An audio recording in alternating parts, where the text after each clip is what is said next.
DMart போய் ரொம்ப நாள் ஆச்சு. சரி சண்டே அதுவுமா எங்கேயாவது வெளியில் போகலாம் அப்படின்னு சொல்லிட்டு, சரி விண்டோ ஷாப்பிங் பண்ணலான்னு சொல்லிட்டு தான் அங்கே வந்து டிமார்ட் போயிருந்தோம்.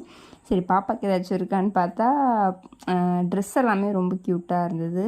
அண்ட் இந்த குட்டி குட்டி பாட்டில்ஸ்லையுமே பார்த்தேன். நான் 19 ருபீஸ்லாம் பார்த்தேன், பட் இல்லை. அண்ட் இந்த ட்ரெஸ் வந்து ரொம்ப க்யூட்டாக இருந்தது. இது வந்து 499 அண்ட் இது எல்லாமே அந்த ரேட்டு தான். இது வந்து பார்த்திங்கன்னா 199. ஸோ ரொம்ப சூப்பராக இருந்துச்சு. ஸோ அதுக்கப்புறம் நான் எடுக்கல, ரொம்ப கூட்டமாக இருந்ததால்.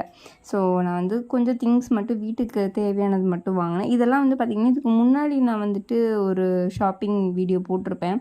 அங்கே வந்து இது என் கண்ணில் படவே இல்லை இதெல்லாம். சரின்னு சொல்லிட்டு இங்கே வந்து ஈஸியாக கிடச்சிரும், அதனால் சொல்லிட்டு இது எல்லாமே நான் வந்து வாங்கினேன். பாதாம் பிசின் வந்து இப்போ சம்மர் வருது இல்லையா, அதனால் சரி வாங்கிக்கலாம் அப்படின்னு சொல்லிட்டு சில திங்ஸ்லாம் மட்டும் கொஞ்சம் கொஞ்சமாக தான் வாங்கினேன். இதெல்லாம் வந்து 10 ருபீஸ் தான் திரிலாம். சரின்னு சொல்லிட்டு அது வாங்கினேன். அண்ட் மஞ்சத்தூளுமே ரொம்ப ரேட் கம்மியாக இருந்தது அங்கே. அண்ட் இது வந்து பார்த்திங்கன்னா கடலை மாவு, இதெல்லாம் வந்து கொஞ்சம் லூஸில் வாங்கிட்டேன். இதெல்லாம் கொஞ்சம் கம்மியாக போதும். நான் பேக்கெட்டில் போகும்போது எல்லாம் பல்காக இருந்தது. அண்ட் ஃபேவரட்டாக வந்து வாங்கினது வந்து பார்த்திங்கன்னா சாக்கோஸும் அப்புறம் இந்த ஒரு கிளிப்பு வந்து வாங்கியிருந்தேன். ஸோ கொண்டை போடுறதுக்காக. இது எல்லாமே உடஞ்சிருச்சு. அண்டு ரொம்ப நாளாக இது வந்து வாங்கணும்னு நினச்சிருந்தேன். 99 ருபீஸ்க்கு 4 செட் ஆஃப் ஜாரு. ஸோ இது வந்து ஃபைனலி நான் வந்து வாங்கிட்டேன். அண்ட் லாஸ்ட்டாக அங்கே இருக்கிற பாப்கார்ன் வாங்காமல் எப்படி, ஸோ அதையும் வாங்கிட்டு வந்தாச்சு. அண்ட் எல்லாம் வந்து என்ன அதுக்குள்ளே மண்டையில் போட்டியா அப்படின்னு கலாய்ச்சிட்டு இருந்தான்.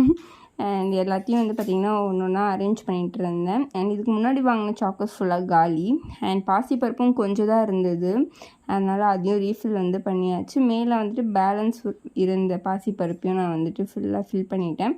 அண்ட் இந்த காராமணி சாப்பிட்டு ரொம்ப நாள் ஆன மாதிரி இருந்தது. காரக்குழம்புக்கெலாம் நல்லாயிருக்கும் இல்லையா, அது வந்துட்டு சரி வாங்கினேன். அவ்வளோதான். என்னோடய சண்டே வந்து பார்த்திங்கன்னா இப்படி தான் போச்சு.